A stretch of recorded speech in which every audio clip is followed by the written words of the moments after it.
রসুল করিম সাল্লাল্লাহু আলাইহি ওয়াসাল্লাম ইরশাদ করেছেন, মান হাফাযা আলা সালাওয়াত আকরামাহুল্লাহু তাআলা বিখামসি খিসাল। যে ব্যক্তি গুরুত্ব সহকারে নামাজ আদায় করবে, আল্লাহ তাআলা তাকে 5 প্রকারে সম্মানিত করবেন। প্রথমত, ইয়ারফাউ আনহু দিকল আইশি, রুজি রোজগার ও জীবনের সংকীর্ণতা হতে তাকে মুক্ত করবেন।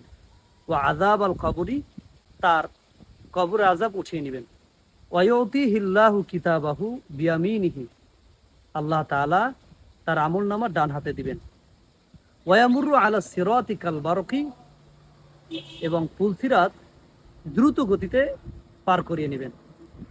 ওয়ায়াদখুলুল জান্নাতা বিগাইরি হিসাব, এবং আল্লাহ তাআলা তাকে বিনা হিসাবে জান্নাত দান করবেন।